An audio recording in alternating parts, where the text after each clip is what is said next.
వాయిదా పడ్డ అసెంబ్లీ మధ్యాహ్నం మళ్ళా షురు అయింది. ఇవాళ మొత్తం కులగణన మీదనే నడిచింది చర్చ అంతా. అటు అధికార పక్షం ఇటు ప్రతిపక్షం కులగణన మీద కుస్తీలు పట్టిండ్రు.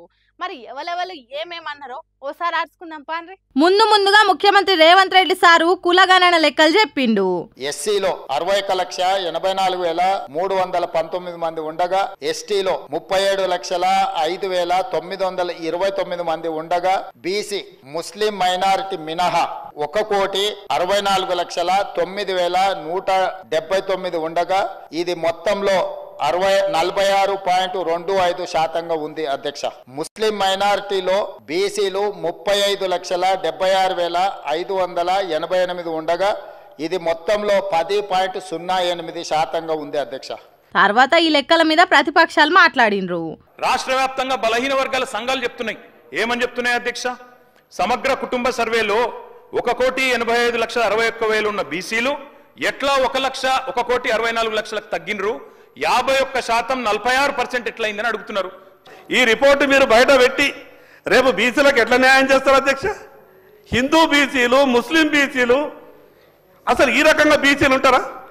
ఇగో ఇట్లా బీసీల లెక్క మీద జనాభా తగ్గింది పెరిగిందని అన్యాయం జరిగింది, న్యాయమే జరిగిందని అధికార ప్రతిపక్షాల నడుమ మాటల యుద్ధం నడిచింది.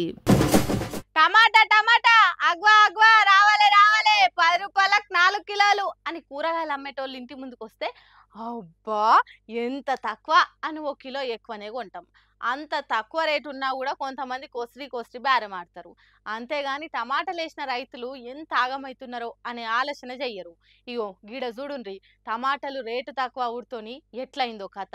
రోట్లేసి దంచితే కమ్మటి పచ్చడాయే టమాటాలు ఇగో గిట్ల రోడ్ల పాలైనాయి. ఏ కాయగూరలకు గిరాకున్నా లేకున్నా టమాటాలకు మాత్రం మస్తు ఉంటది. అన్ని వంటలలో వేస్తారు కాబట్టి మస్తు డిమాండ్ ఉంటది. అదే నమ్మికతోని రైతన్నలు టమాటానే ఎక్కువ పండిస్తున్నారు. కానీ టమాటా షేర్ మార్కెట్ కంటే ఎక్కువ షేక్ చేస్తున్నది. కడమ కూరగాయల రేట్లు కొద్దిగా పెరుగుతాయి కావచ్చు గాని టమాటా అట్లా కాదు, పెరిగితేనే సెంచరీ దాటిపోతుంది. అంటే 100 రూపాయలు 120 రూపాయలకు కేజీ అన్న దొరకని కాలం ఉంటది. లేకుంటే ఇగో గిట్ల 3-4 రూపాయలకు పడిపోతుంది. అందుకే టమాటా పండించే రైతుల పరిస్థితి జూదం తీరుగా అయింది. వస్తే లక్షలు కోట్లు వస్తాయి, లేకుంటే అప్పుల కుప్పలు పెరిగిపోతాయి. కాయలు దెంపేటోళ్లకు కూలీలు, ట్రక్కుల ఛార్జీలు, మార్కెట్ షీటీలు, రైతు వాడే కష్టం అన్ని కలిపి లెక్కలు చేస్తే రూపాయి కూడా మిగులుతలేదట రైతన్నలకు.